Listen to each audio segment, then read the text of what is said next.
वंदे पुरुषोत्तमम। हमें मानव बनना है या दानव? कैसे?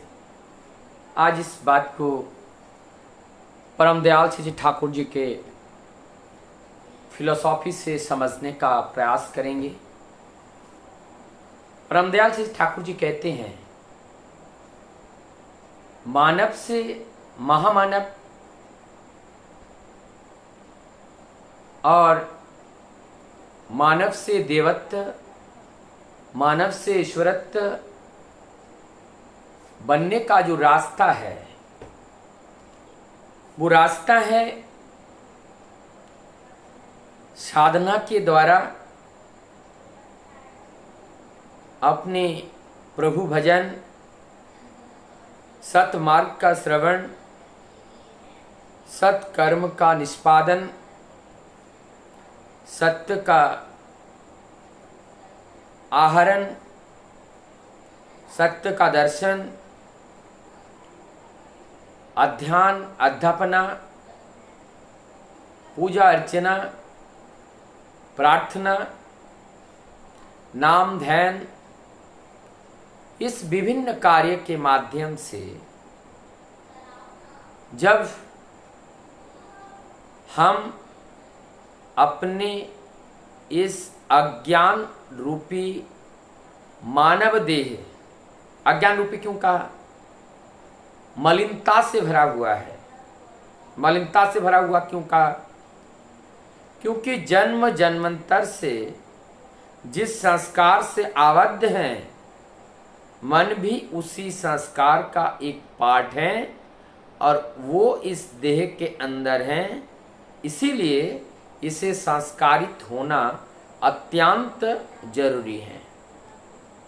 और संस्कारित होने के लिए जिस विधि विधान का प्रयोग करते हैं, उस विधि विधान के द्वारा इस देह की निर्मलता को प्रकाशित किया जाता है, निर्मलता को बढ़ाया जाता है।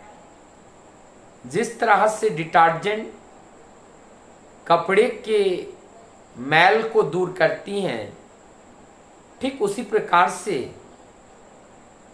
परम पुरुष की जो साधन पद्धति है, उसके द्वारा हम अपने दैहिक, मानसिक और आध्यात्मिक मल को दूर करने का सहयोग लाभ होता है। उन्हीं के निर्देशावली के अंतर्गत जब हम चलते हैं, तब धीरे धीरे हमारी देह शुद्धि होती है और देह शुद्धि से मन की शुद्धि भी सहजता से हो जाती है और मन की निर्मलता से आध्यात्मिक शुद्धि भी हो जाती है। जब देह शुद्धि हो गया और मन की शुद्धि हो गया, तब आध्यात्मिक शुद्धि भी होती है, क्योंकि निर्मल मन सत्य के साथ ही संलग्न रहता है। और जब इस रास्ता को हम पकड़ते हैं, गुरु के सानिध्य में जाते हैं, हमारी अंदर वो शक्ति सामर्थ्य सब निहित होता है, लेकिन वो निष्क्रिय अवस्था में होते हैं। हमारे पास अनेक मोबाइल हैं, लेकिन उस मोबाइल में दुनिया के कोई भी खबर नहीं आती है, कारण वो चार्ज नहीं किया गया है। तो ठीक इसी प्रकार से हमारे अंदर वो भगवान है, वो ईश्वर हैं, वो दैवीय वो ईश्वरीय शक्ति सब कुछ है, लेकिन उसको निखारना पड़ता है, उसको प्रेम स्खलन से, प्रेम से उसको ऊपर से मैल को हटा करके उनकी निर्मलता को निखारा जाता है। तब एक साधारण व्यक्ति असाधारण बनते हैं, एक चोर साधु बन जाते हैं, एक चरित्रहीन चरित्रवान बन जाते हैं, एक अज्ञान ज्ञानवान बन जाते हैं, बुद्धिहीन बुद्धिमान बन जाते हैं। वेद ना जानने वाले वो वेदज्ञ हो जाते हैं, सुकौशल से परे वो कौशलवान हो जाते हैं। इसी प्रकार से एक सुसंपन्न मानव में मनुष्य में परिणत होते हैं। लेकिन इन सब के मूल में है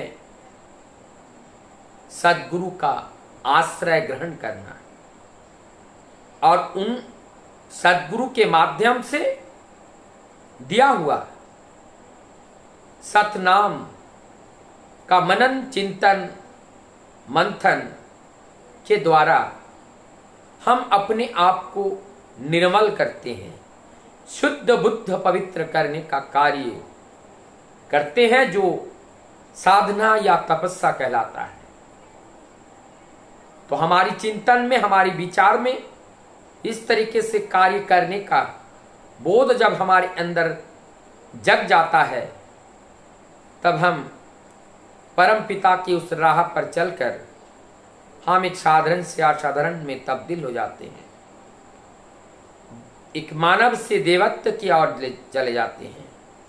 लेकिन यदि परम पुरुष की उस बात को ना मानकर हम अपने इंद्रिय भोग इंद्रिय सुख के लिए देह को उस इंद्रिय ललुप जीवन के पीछे, इंद्रिय ललुपता के पीछे जीवन को अगर लगा देते हैं, तो हमारा ये जीवन मानव से दानव की ओर ले जाते हैं, स्वर्ग से मर्त्य की ओर ले जाते हैं, नरक की गामी कर देते हैं, ऊपर से नीचे आ जाते हैं, ज्ञान से अज्ञान हो जाते हैं, साधु से दुष्ट हो जाते हैं, सज्जान से हम विनाशकारी कारक बन जाते हैं। इस तरह से हम देखते हैं जीवन में परिवर्तन आता रहता है और उस परिवर्तन के मूल में है परम सत्य। परम सत्य की रक्षा करने के लिए जब इस देह का प्रयोग करते हैं, स्वतः ही इस देह निर्मलता को प्राप्त करता है और निर्मलता प्राप्त होते ही उस परम सत्य का आस्वादन लाभ होता है।